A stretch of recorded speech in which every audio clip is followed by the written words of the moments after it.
Good evening. Welcome to this Telegraph Extra event in partnership with Penguin Live. I'm Chris Bennion. I'm the Telegraph's TV and radio editor, and very soon I will be talking to Dame Jenni Murray about her new book, Fat Cow, Fat Chance, and maybe some other questions about her long and illustrious career in broadcasting.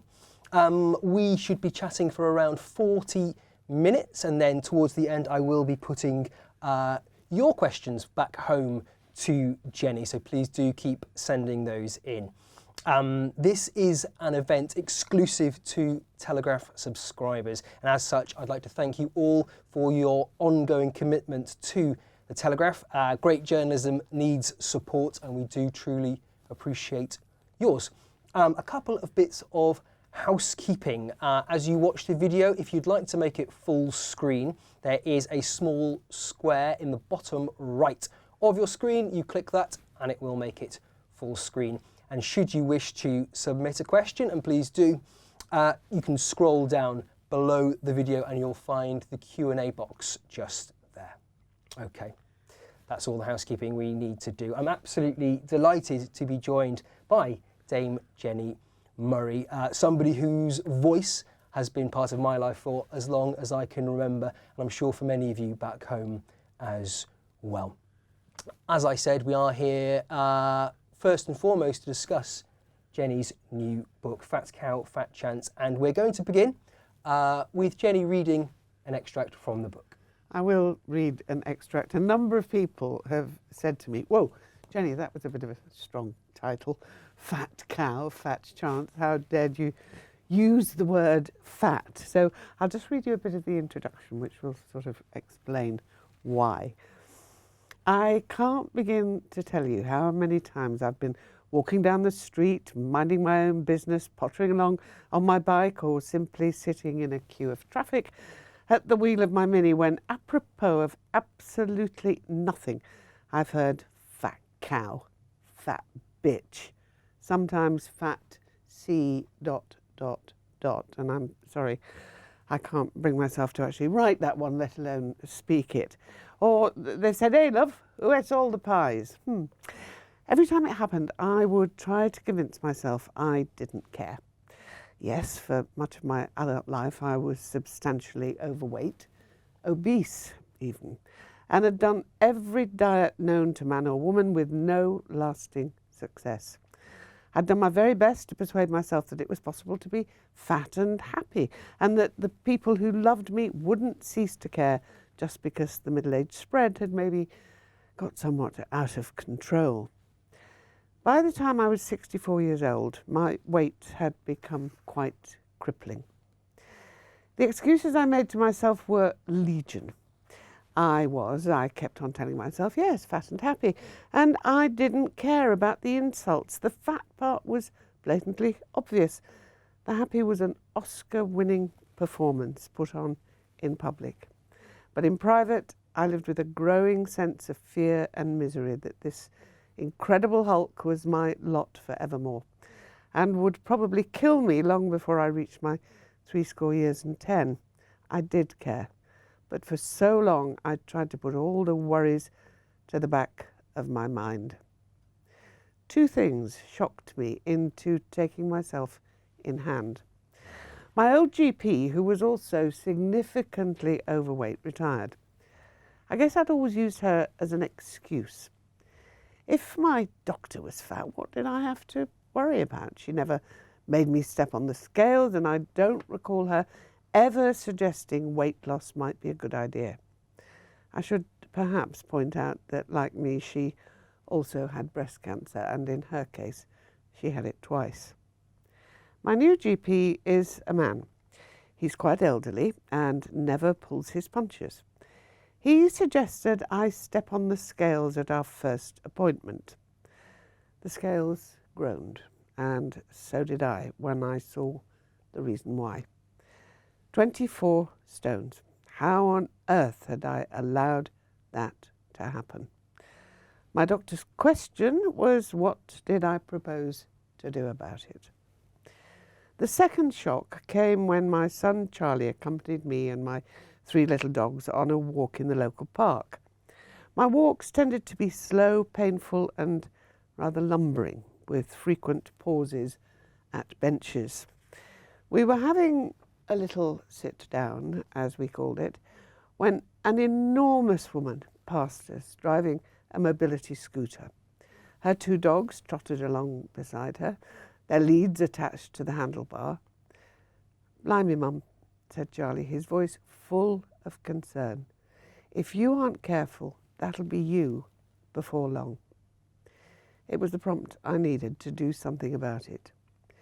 This book tells the story of how I took that fat chance, lost 8 stones in less than a year, and explains how my weight has now stabilised as I've developed a healthy relationship with food without losing the pleasure I take in eating it. It also asks why obesity is the health crisis it has become, and explains how the food and diet industries have done us anything but good. I hope the second part of the book's title indicates a new interpretation of the expression fat chance, no longer a negative but a positive opportunity to get well again at a healthy weight.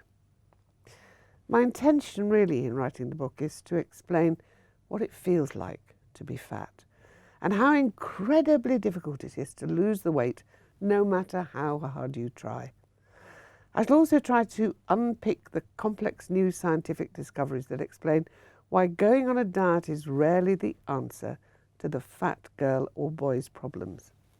In recent years, scientists come on apace to increase understanding of the genetic, environmental, evolutionary and metabolic reasons why some of us can eat as many chips as we choose without putting on an ounce, and some of us will balloon if we dare to walk past a chippy and merely sniff without consuming so much as one fry.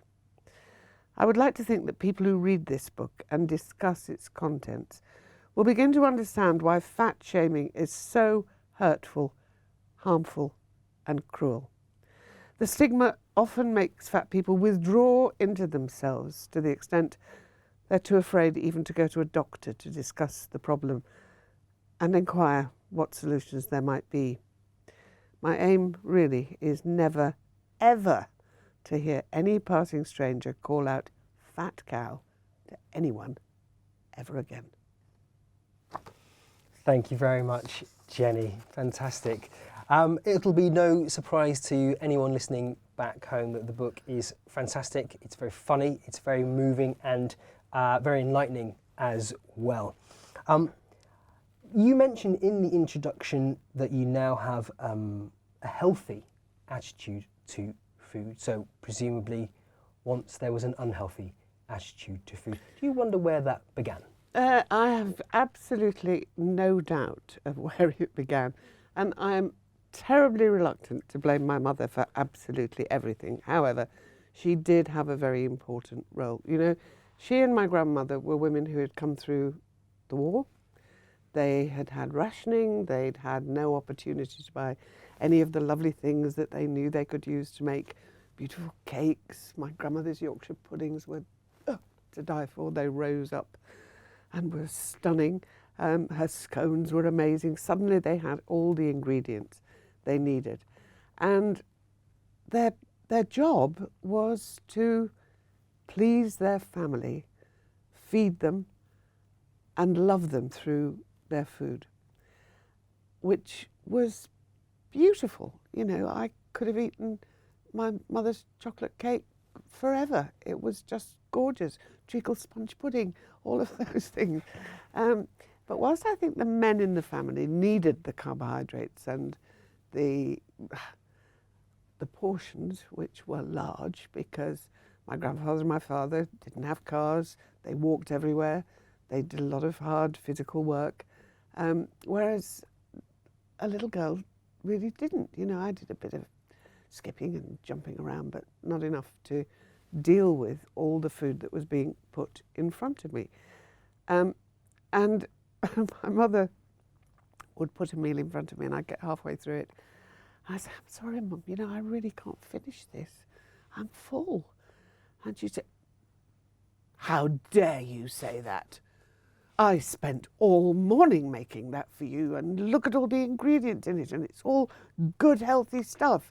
Yes, Mum, but I can't eat any more. Well, if you don't eat it now, you'll have it tonight. You will finish it, regardless. And so I ate far more than my appetite wanted. And I remember talking to Susie Orbach, you know, the very famous author of Fat is a Feminist Issue. I know Susie quite well.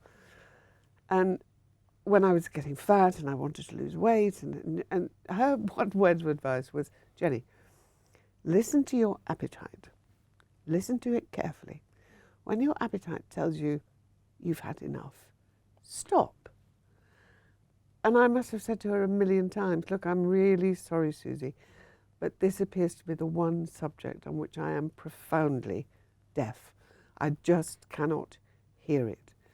And so I think in a way what my mother did, and I suspect other parents have done it too, is think they were doing their best for their children in making beautiful food and making sure they had lots of it.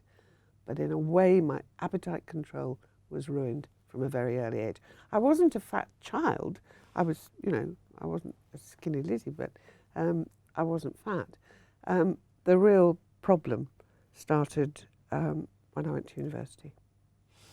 Yes, there's the famous, it still happens today, there's the various names for it, the freshers dozen, they sometimes call it, the weight you put on when you first go to university. That's something you experienced as well. I did experience that, definitely.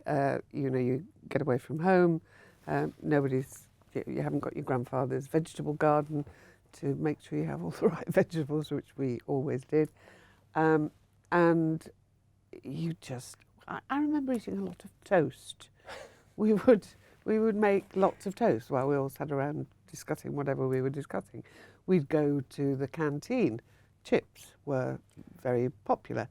And I know that I can't look at a chip without putting on a stone. You know, that just happened. And so I started to put on weight.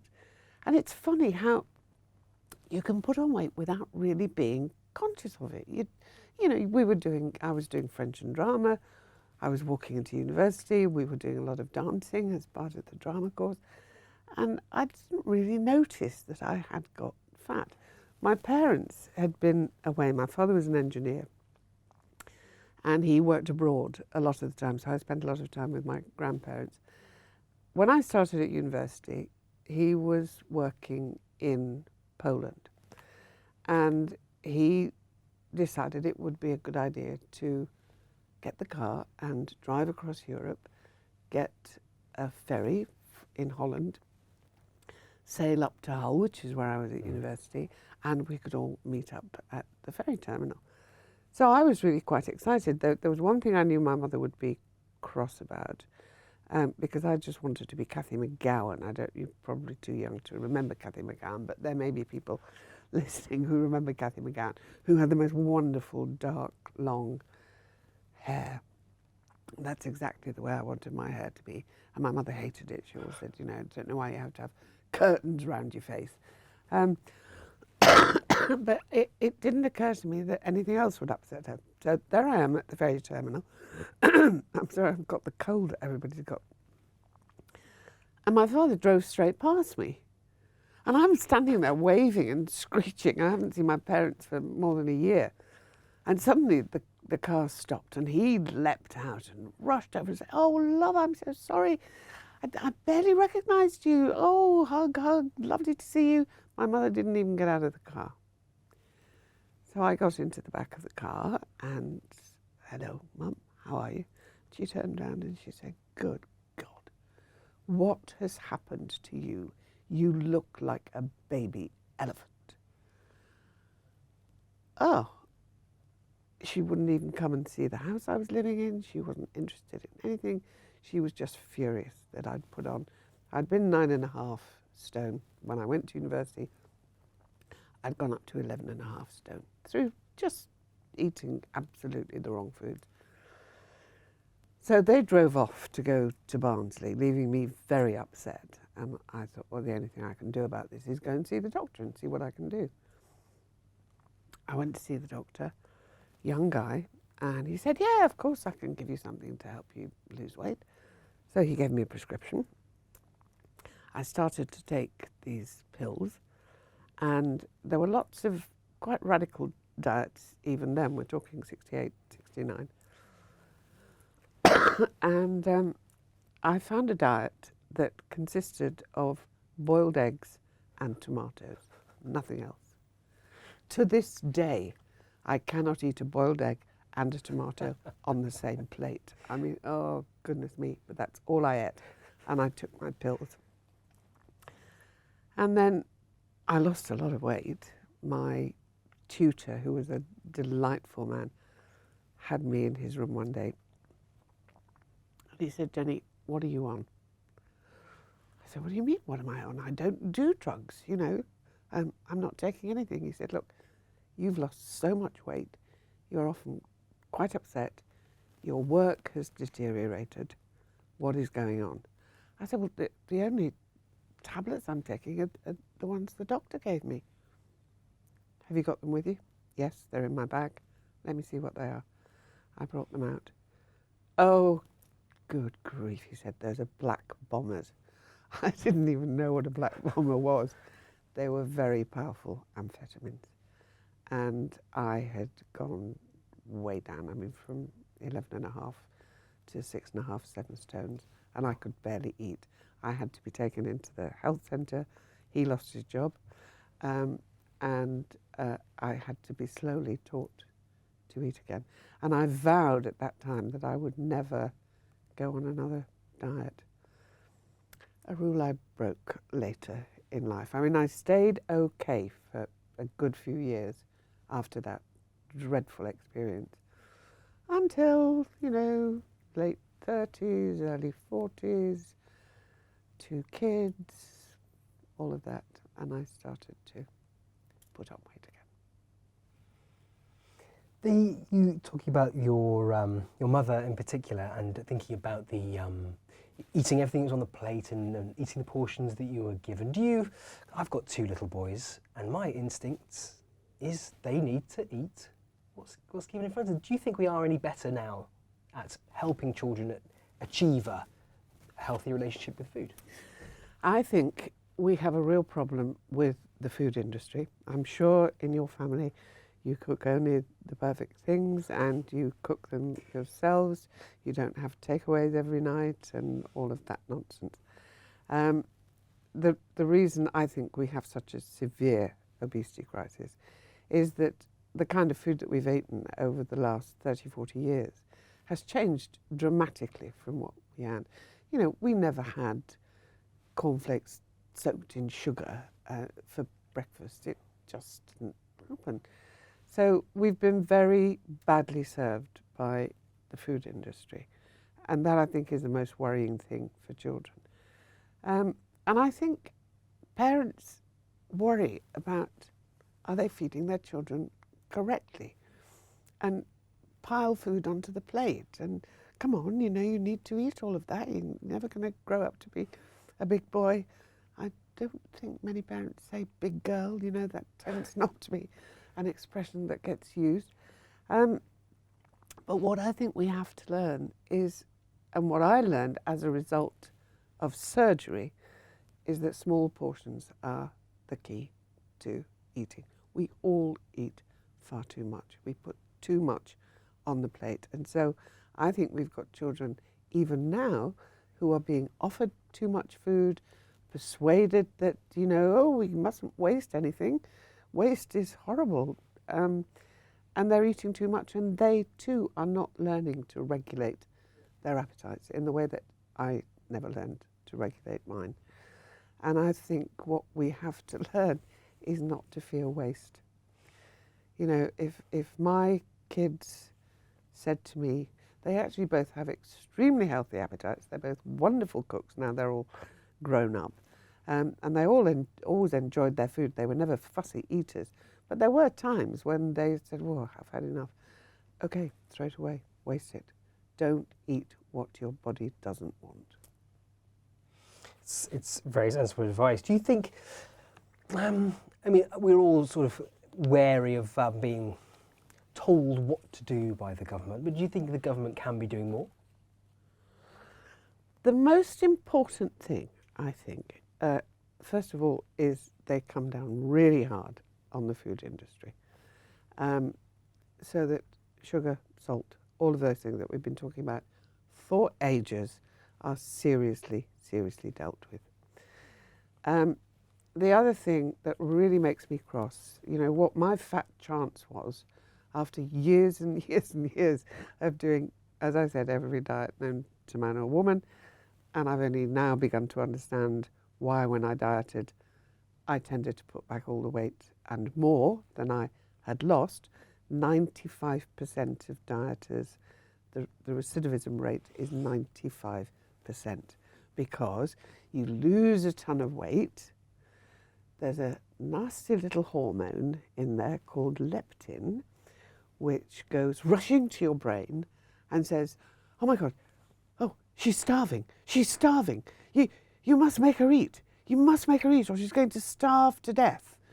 And it thinks it's doing the best for you, but actually it's making you really hungry. And there are a load of other little hormones in your stomach called ghrelins, and they are the hunger hormones. And they go, ooh, she's hungry, she's hungry. In order to really diet and lose weight and keep it off, you have to be on it 24 hours a day, 7 days a week for all of your life. You can never stop thinking about the diet that you're eating, the food that you're eating, and really struggle against those hormones. You know, there are people who diet successfully and keep it off, but they're only 5% of the dieters. So it's important to understand why diets so often fail, because it's so dispiriting. And now I've forgotten what you asked me. That's okay. You reminded me that, I mean, one of the really, we're talking about dieting, we're talking about weight loss, we're talking about healthy food, healthy attitudes towards food. Now, of course, at the moment and over the past few years, there's been a completely different movement, which has been a movement which I believe we call the body positive. Oh, not body positivity. Come on. You know, I mean, I now, this is what 13.5 stone looks like as opposed to 24, 25. Being positive about your body is not worrying if you're a bit fat. I have plumptitude. I call it plumptitude. It's a good word. Because I always remember Nigel Lawson, former Chancellor of the Exchequer, who was very, very large, went on a really, really vicious diet and lost lots and lots of weight and clearly was strong enough and on it enough to keep it off. And then his face just sank. And I was 64 when I went on this latest thing. And I thought, you must be careful not to lose too much weight, because you have to think about your face perhaps more than you're thinking about your body. All I wanted to do was be healthy enough to get around.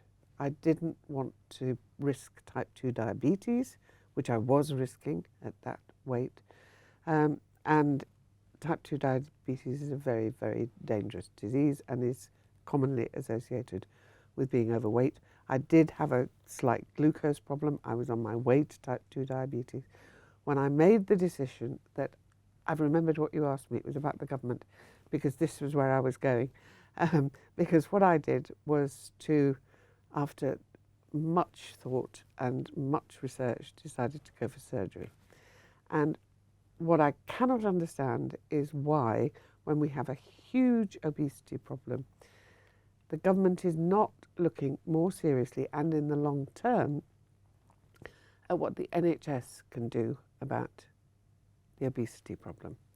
In order to get the kind of surgery that I had, which was a gastric sleeve, in which around 80% of my stomach was removed, I could have got it on the NHS because I had, you know, I was so heavy and my BMI was in the right area, But I would have had to go on a course really for a year to be told how to diet, what sort of thing, all the stuff that, you know, I knew about. I didn't need anybody to teach me any of that. And so in the end, in order to get it done, because I was 64, I thought if I don't do this soon, I'm going to be too old to have it done. I will go for the surgery and I will pay for it. I cannot understand why, if you have breast cancer, you go to see the doctor, they say this is how we deal with it, you have a mastectomy, the NHS does not worry in the slightest about paying to treat you. And I think we have to treat obesity as a disease, because it is dis-ease. You are desperately uneasy when it happens. It's incredibly difficult to deal with on your own. And here we now have scientific knowledge that tells us how we can do it. And the first person who put me on to the idea of having the surgery was a young doctor who worked at University College Hospital. He was operating on teenagers. And the really good doctors in this field don't call themselves bariatric surgeons, they call themselves metabolic surgeons, because they now understand the body's metabolism so much better, the genes that cause people to be fat. You know, being obese is much more complex than how much you take in and how much you put out. It's not that simple. There are all kinds of things going on in your body, which from time to time makes me very cross. I have a very good friend who is as slender as a reed, who can eat a whole plate of chips and not put on an ounce, and I can't even look at them. You know, a lot of this is really, I bet you can eat a whole ton of chips, because look at you, you're really slender. I do enjoy a chip. Yeah, and you don't have to worry about it. I bet you never put on an ounce, do you? Not too much, I'm very lucky. You are genetically gifted. That's all I can say. I had two grandmas who, bless them, I loved them both, but they were as broad as they were long. You know, they were really fat. So there's clearly a genetic element in my family. But this whole question of the surgery, why do we make a treatment for what I do consider to be, in a lot of cases, a disease? Why do we not consider it an important thing to offer? Because what people again don't, they always say, oh, that's the easy way out. You took the easy way out. You had an operation. Yeah, it dropped off, you know. Well, actually, it's not the easy way out. It's actually quite complex going through that, and it's scary. But what's really important for the NHS is those operations, which cost around £10,000, pay for themselves within 3 years, because they stop type 2 diabetes. This is what my surgeon, Professor Francesco Lobino, Italian, brilliant, he did an awful lot of research in the United States and realised when he was doing these kind of operations, people who had type 2 diabetes suddenly didn't. And it changed the hormonal system in the body to the extent that type 2 diabetes went away. I have had no problems with it since I had my surgery. And type 2 diabetes costs the NHS a fortune in years and years and years and years of treatment, and people being very ill. So why doesn't the government look in terms of this in the long term rather than the short term?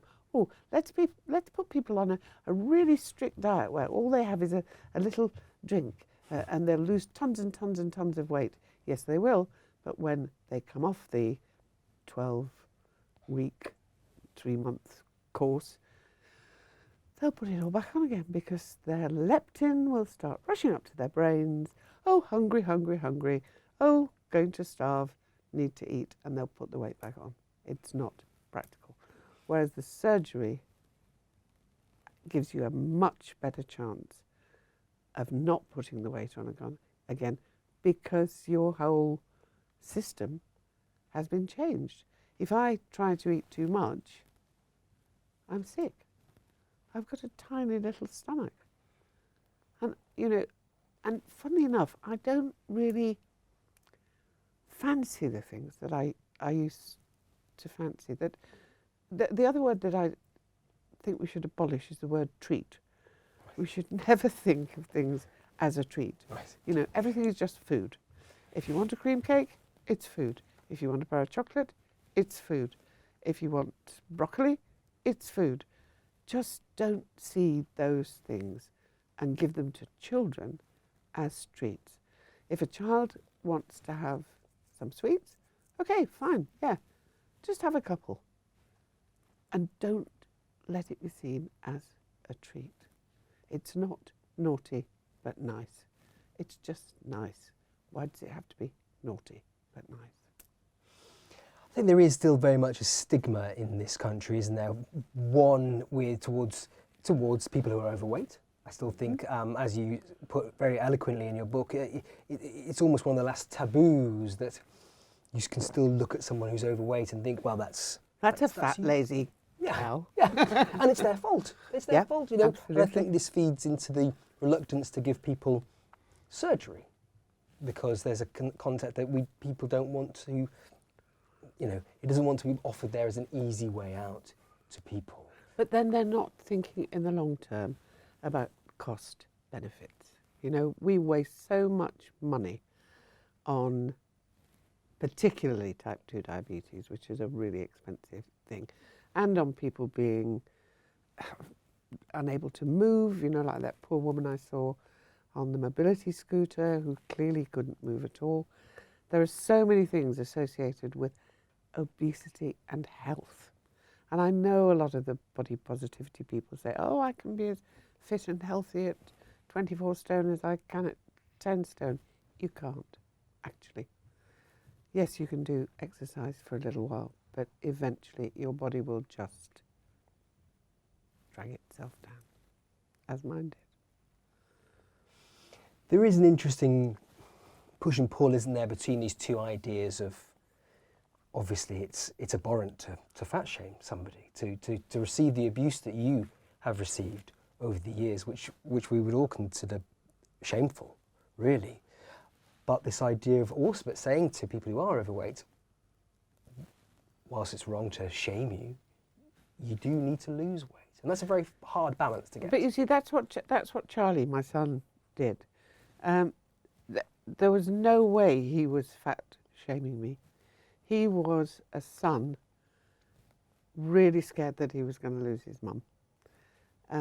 Because he knew it was dangerous. And, you know, we couldn't go for a walk without me saying every 2 minutes, oh, can we just have a little sit down? And he wanted me to be healthier. And nobody, I think, would mind if you said, you see, it's very interesting with children. A lot of research has been done in the States by a psychologist there about the impact on the use of language with children who are obese. And to choose your language, whether you're a parent, whether you're a doctor or a nurse or a teacher, to choose your language very carefully and try not to use the word obesity or fat, or just, you know, maybe you could eat something different. Maybe we could do a little bit of exercise. Maybe we could do this. Maybe we could do that. Because the other thing that happens to the fat child is everybody teases them. You know, look at literature. Billy Bunter, you know, was appallingly badly treated. You look at some of the films that kids watch, and the bad, nasty characters are always the fat ones. And so the kids who are obese start to feel very bad about themselves. They don't have as many friends as the thinner ones do. They never get chosen to be in a sports team. And the fat shaming makes them withdraw into themselves. And I'll always remember, the name escapes me for the moment, that James Corden, who is a chubby lad, and, you know, he said, if fat shaming worked, you know, because there are people who say, oh God, you know, just stop eating, do more exercise, da, da, da.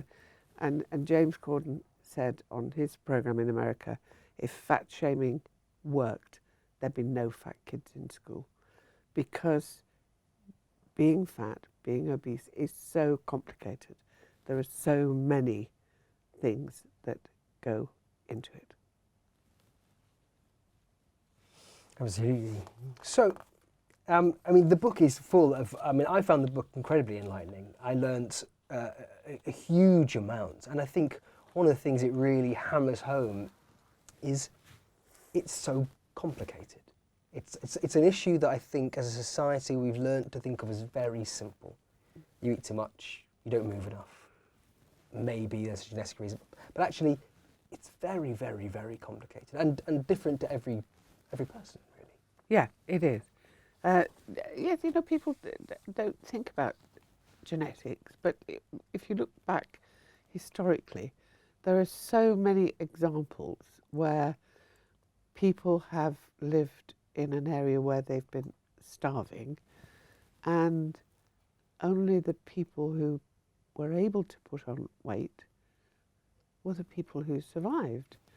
So through the ages comes a whole genetic group of people who, they're going to be fatter than everybody else. I'll always remember when I used to take my dogs to the park. One of them I lost last summer, Butch, who was the bigger one. I had 3 Chihuahuas. Butch was big, he was the boy.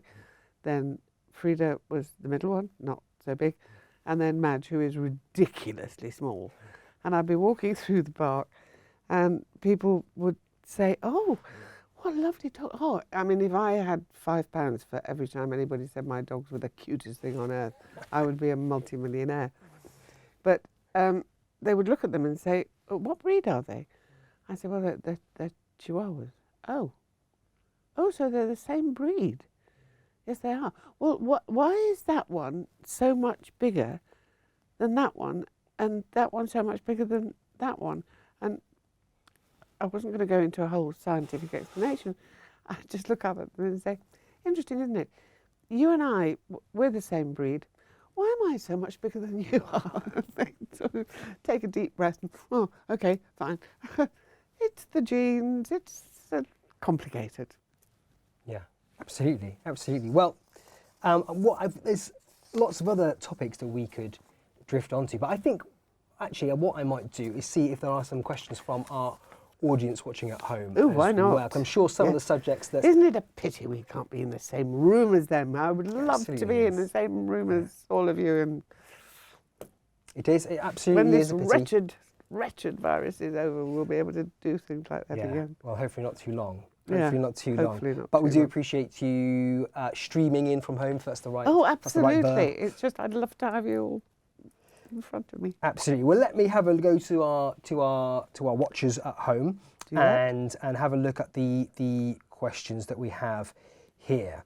This I rather like this question from Ruth. She says, "Dear Jenny, we miss you on Woman's Hour.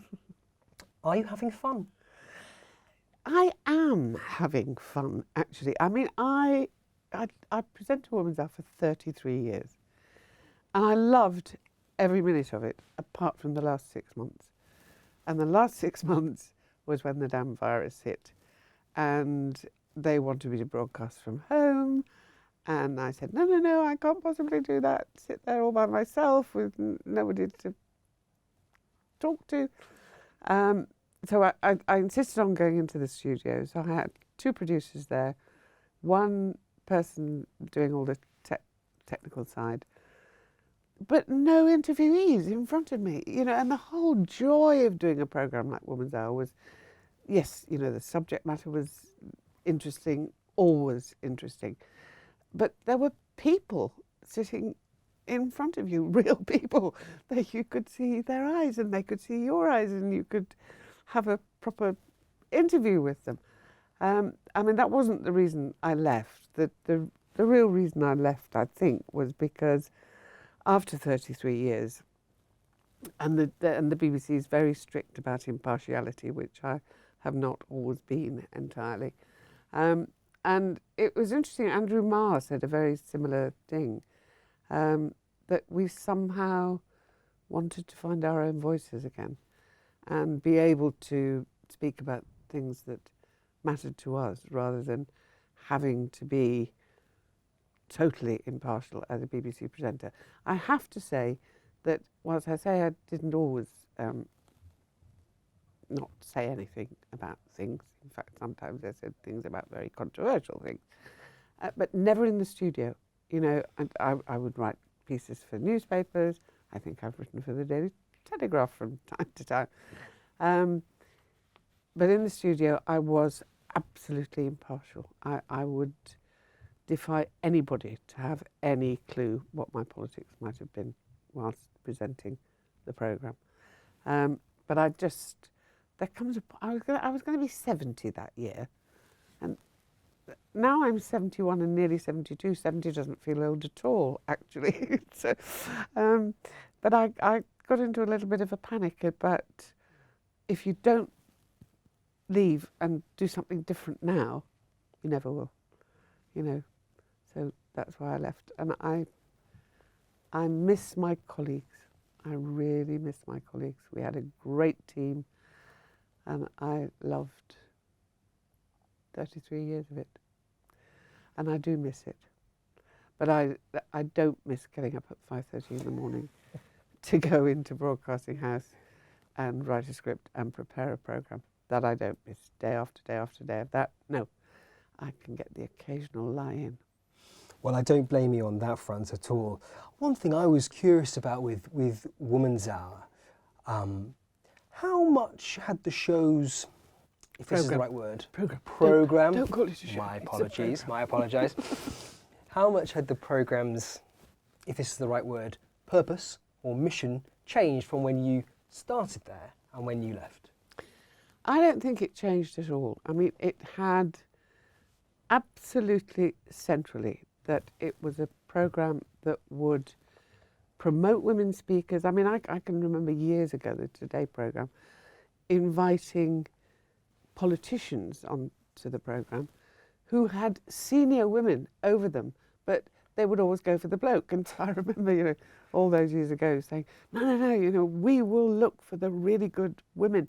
And the joy we felt when women were appointed professors and started to really move up through politics, and we were able to then, and in fact my last programme, which you did admit you had listened to.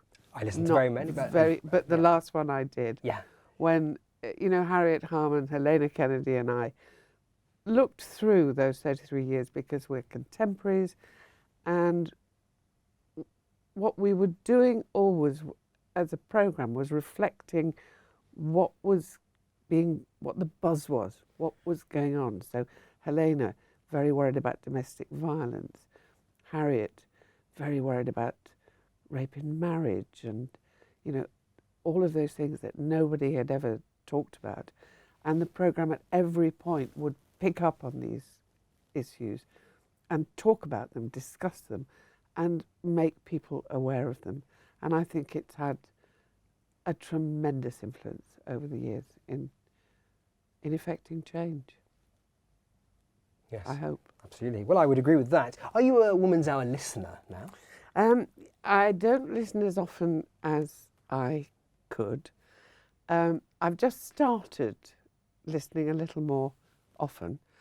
I've been a Woman's Hour listener since I was born, because in the old days, as I must call them, there was a very strict feeding routine for babies, 4-hourly.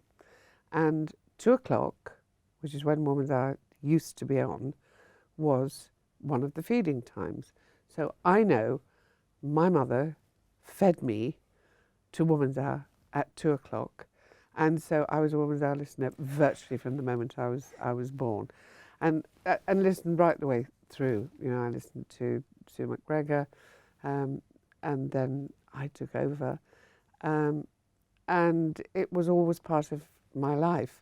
And then when I left, the thought of hearing Radio 4 Continuity say, and now Woman's Hour with somebody other than me, was almost, I felt I was almost grieving you know, I think it takes you a long time, and you have to accept that it's going to take you a long time. You think, oh, great, I'm leaving, I'm going to do lots of different things. And I was very, very busy. But that programme meant so much to me. And I was grieving for it. There's no question. And it's more than a year now. And I can now quite calmly have it on at 10:02 and listen and enjoy. But it took a while. Yes, well, that's understandable. And do you think the show has changed since you left? No, essentially not. I mean, I think the presentation style is very different from mine, but that's the way these things go.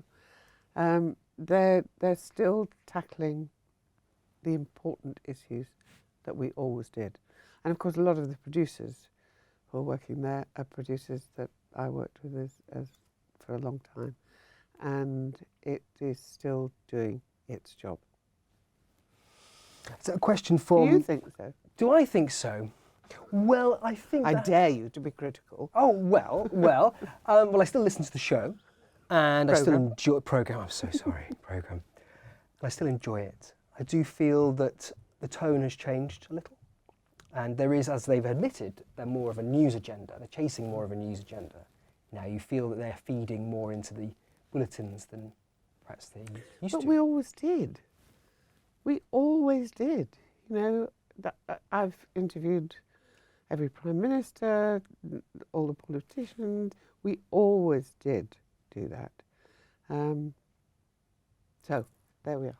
That's what I think. Anyway. A lovely question from Jeremy. Is there a radio programme that you wish you had presented on? Well, I did the Today programme, and I loved that, apart from getting up at 3:00 in the morning. And I did have my second child during my time on the Today programme. But then the relief at the end of 2 years on the Today programme, when the controller of Radio 4 said, would I like to take over from Sue McGregor and present Woman's Hour, I just leapt with joy, because I knew that that programme would offer me everything I wanted, all the politics, the feminism, and I mean, I started in 1987, and I still have my 1987 diary. So there's the very little entry, first day on Woman's Hour, and the next day, interview Betty Davis. I mean, what more could anybody want, you know? And I went off to a hotel, a very posh hotel in the centre of London, and there was Betty Davis. I was terrified, absolutely terrified, because I thought she's going to be horrible. She's going to eat me for breakfast. And one of the tricks I learned about interviewing, never interview somebody without having first read their book. You did the job absolutely correctly. Because then you have real insight into, it's not just the surface stuff. And I thought the way to get into Betty Davis was not to talk about Baby Jane and, you know, all the great movies and everything. She had worked during the war in a feeding station for soldiers, and she'd clearly absolutely loved it and felt she'd done something really useful. And that's where I started in the interview. I had her eating out of my hand in 30 seconds. She was absolutely charming and delightful. And at the end, I said to her, I just wondered if you might do that line, you know, that famous line where you walk down the stairs. She says, well, fasten your seatbelt, it's going to be a bumpy night. And she did it perfectly for me. So she was lovely. Well, that's wonderful. Well, another question from Barbara, which feeds into just exactly what we were talking about, but perhaps you could think of another one. What's been your most memorable interview or moment from your time on Woman's Hour? Hillary Clinton. The funny thing about the Hillary Clinton thing, it was when she was Secretary of State. It was before she decided to go for president. She was obviously planning it at the time. But I'd always been really interested in this woman who stood by a husband who, frankly, I would have knifed in the ribs, you know, not literally. I mean, I obviously wouldn't kill, but you know what I mean. Just fascinated by what she had done. So I'd read everything she'd written. Obviously, I knew lots about her. And we were going to talk about her life as Secretary of State. And she was late. She hadn't turned up on time. Obviously, in London traffic, somebody had underestimated. But luckily, we were able to have Shirley Williams at the beginning, who was someone I loved, you know, one of the most interesting women I've ever met. And she had been to Germany with her best friend, who was a German Jew that she'd met during the war. They'd been best friends all their lives. So I could talk to them first. They would make a lead, and then we'd do our bit, and then Hillary Clinton would be next. So I came to suddenly in my ear comes somebody saying, she's here, Clinton's here, she's here. So I, you know, gave Shirley the amount of time she deserved, and then began to wrap up. Well, thank you very much, Shirley and her friend. And Hillary Clinton starts to walk in through the door, which is here. There's a round table here. Shirley got up from her chair, and her friend got up from that one, and started to walk towards the door. And I start introducing Hillary Clinton, blah, blah, blah, you know, former First Lady, blah, blah, blah, blah, blah. And then you suddenly hear me saying, oh, how very strange. Hillary Clinton is waggling a handbag under my nose across the table. At which point Shirley comes and goes, oh, Hillary, thank you so much, and takes her handbag. Of course, she'd left her handbag behind, forgotten it. Hillary noticed, oh my goodness, a woman's left her handbag behind. That is terrible. I must give it to her. And in that moment, something happened where this huge name, this internationally famous, highly controversial woman, was just one of us. She thought, oh, handbag, has to have it. And then she gave me the most interesting interview about how, as a woman, you go around the world as an American Secretary of State, trying to do things for women in countries where nobody wants to do anything for women, how you handle it.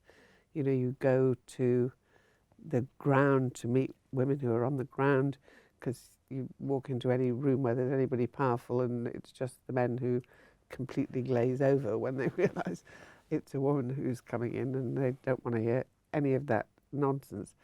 And then I asked her that killer question, because I had interviewed Monica Lewinsky several years before I was interviewing Hillary. And I'd been rather sympathetic to her, because I thought, hang on, you know, this is a 21-year-old kid who's in the White House, the most powerful, and at the time one of the most handsome men in the world, whistles. Where would I have gone if I'd been in her position?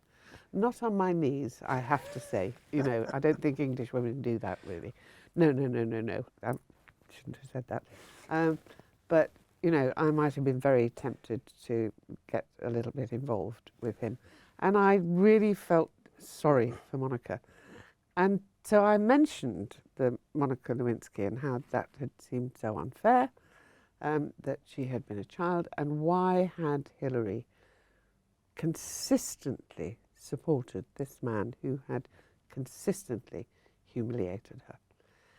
And she said such an interesting thing. She said, you know, it's been really hard. Forgiving him has been a nightmare. Really, really difficult over and over again. But we met as students and we started a conversation. And after all these years, we're still having that conversation. And she was clearly saying that the friendship, the marriage of minds had somehow enabled her to overcome the sexual shenanigans. And I rather admired her for that, and for admitting that he had actually at times driven her crazy. I liked her. That's really interesting. Well, I think just sort of, as I'm conscious of the time, if we are to wrap things up thinking about your book once again, there have been lots of comments and questions from people thanking you for bringing this issue out. People who are overweight themselves thanking you for tackling the stigma that they suffer as well. It's a very, very interesting question from Jenny. And it says, could I give your book to my very overweight daughter without fat shaming her? That is a really interesting question. How old is she? It doesn't say. Oh, we don't know how old she is. I think you could, actually. What do you think? I think it's tricky. I think the book is I think the content of the book is absolutely useful and enriching and would absolutely help somebody in that situation. But I understand that person has a hurdle to overcome to even open the book if someone gave it to them as a gift. Yeah, mothers are terribly dangerous in all of this, as I know to my cost. One of the last things my mother said to me just before she died was, you've put more weight on, you know. I never walked into my mother's house without her saying, oh, you've lost a bit of weight. Great, that's really good. And the next time, oh Lord, you've put on a load again, you know, you've got to get that off. When I presented Newsnight, my mother used to phone me up every night I was on the programme at 10:30, 11 o'clock, you know, it was a variable time. The phone would ring, I'd pick up the phone and I'd say, oh, hi Mum, what did you think of that interview I did with, you know, whatever politician was in the news at the time? And she said, oh, I'm sorry, love. My mother was a Yorkshire woman. I'm sorry, love. I wasn't really listening to what you were saying, but you know you've put on a bit of weight again, and the telly really does exaggerate it. And you know that red top you had on? I think the colour was a little bit high for you on the telly. And you do know your eyes are your best feature. Well, your fringe has got too long, so get it cut. Night after night after night, that would go on. So to the mother who has Jenny, be really careful, Jenny. I think the way to do it, if she's ever been a Woman's Hour listener and she knows who I am, is for you to have it in the book and say, oh, isn't it interesting? Jenni Murray's just written a new book. What a strong title. Don't you think that's a bit much? Well, you might be interested in reading that because it's about science and psychology. You know, the book is called Fat Cow, Fat Chance, the science and psychology of size. So you don't need to let her think you're giving it to her because she's a bit on the plump side. Just tell her she might be interested in why we have an obesity crisis and maybe what sort of things could be done about it. Do it subtly and carefully. Do not fat shame her. Fantastic. Thank you very much. Well, the hour has absolutely flown by. I can't quite believe that the 60 minutes have gone by so quickly. Jenni Murray, thank you so much for your time. It's been so interesting to talk to you. I wish to also say thank you to Penguin Live for their support on this event, and thank you everybody who has joined us at home. It's absolutely fantastic. As Jenni has said, a shame that you couldn't be with us in the building today, but thank you very much for joining us from home. If you weren't able to get your hands on a copy of Jenni's book, it is of course available at all good retailers and of course on the Telegraph bookshop as well. I really do hope you've enjoyed this evening. Keep an eye on the Telegraph Extra website for more subscriber rewards and of course for these regular events as well. And I'll finish by saying a thank you to Dame Jenni Murray. Thank you so much. Thank you, Chris. And thanks to all of you. Thank you for joining us.